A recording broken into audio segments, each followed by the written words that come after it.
I'm going to teach you the easiest way to learn a lot about a person before you meet with them for the first time or the second or third time. And this will help you a lot in business and in many aspects of your life. It'll take you 60 seconds. Now, when I used to go into successful people's offices, the first thing I would do is I would look at their bookshelf. I'd see what books they've read, and I'd order them immediately, to the extent that when I got off the elevator after meeting with them in their building, I had already submitted the order to Amazon to read those books. But because of Kindle and electronic distribution, you can't get that stuff anymore. People don't buy books anymore, or paper books. So the easiest way to learn a ton about somebody is to go to their Twitter feed, and I'll explain why. Okay. So if you go to someone's Twitter feed, you can see what sports they love, which is a great icebreaker for you when you meet with them. And if you want to hear more about networking using your love of sports and how it can help you tremendously in business, watch this vlog here that I did recently. Now, when you go to someone's Twitter page, you learn everything about them, and people usually divulge too much information. For example, and I caution you with this, a lot of people put which politicians they follow on their Twitter feed, and that means that half the people might not like you as much as the other half. I don't know which half, but you got to be careful of that. So I don't recommend doing that, but a lot of people do. And if we go to Bill Gates' Twitter profile, for example, okay, we can learn a lot about him. He's followed by millions and millions of people, of course. Now, he only follows 198 people.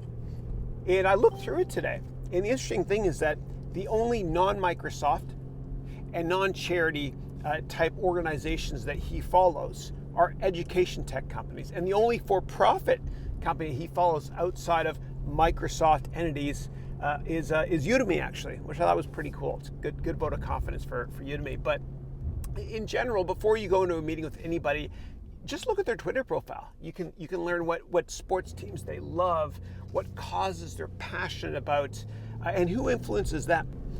And one of the best ways to become successful, I think, in my humble opinion, is to follow the blueprints of other people that have already done it for you, meaning other successful people.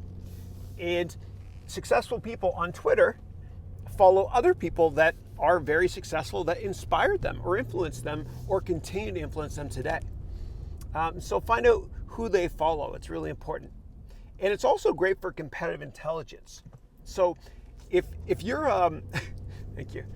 If you work in sales and you're competing aggressively against a salesperson from another company, I want you to go to that person's Twitter feed, and I want you to see who they follow, okay? As long as they're not trying to just follow thousands of people. If they follow less than a couple hundred, you might be able to find out who their biggest customers are. Because if you think about it, if their biggest customers follow them, of course they're gonna follow them back, right? It's rude not to. So anyway, check it out.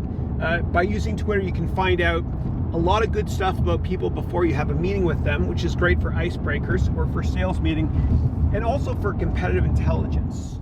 You can find out the biggest customers that your competition has and compete with them by seeing who they follow on Twitter. It's kind of like when it's a signal, right?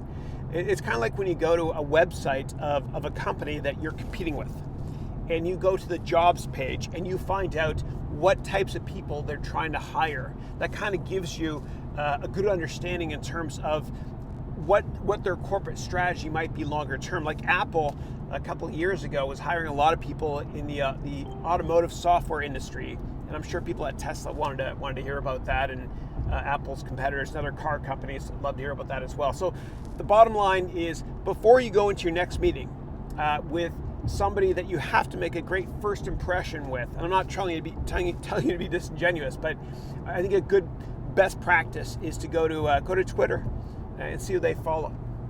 Anyway, if this was helpful, and only if this was helpful, please click the like button and subscribe, and I will see you mañana. Thank you.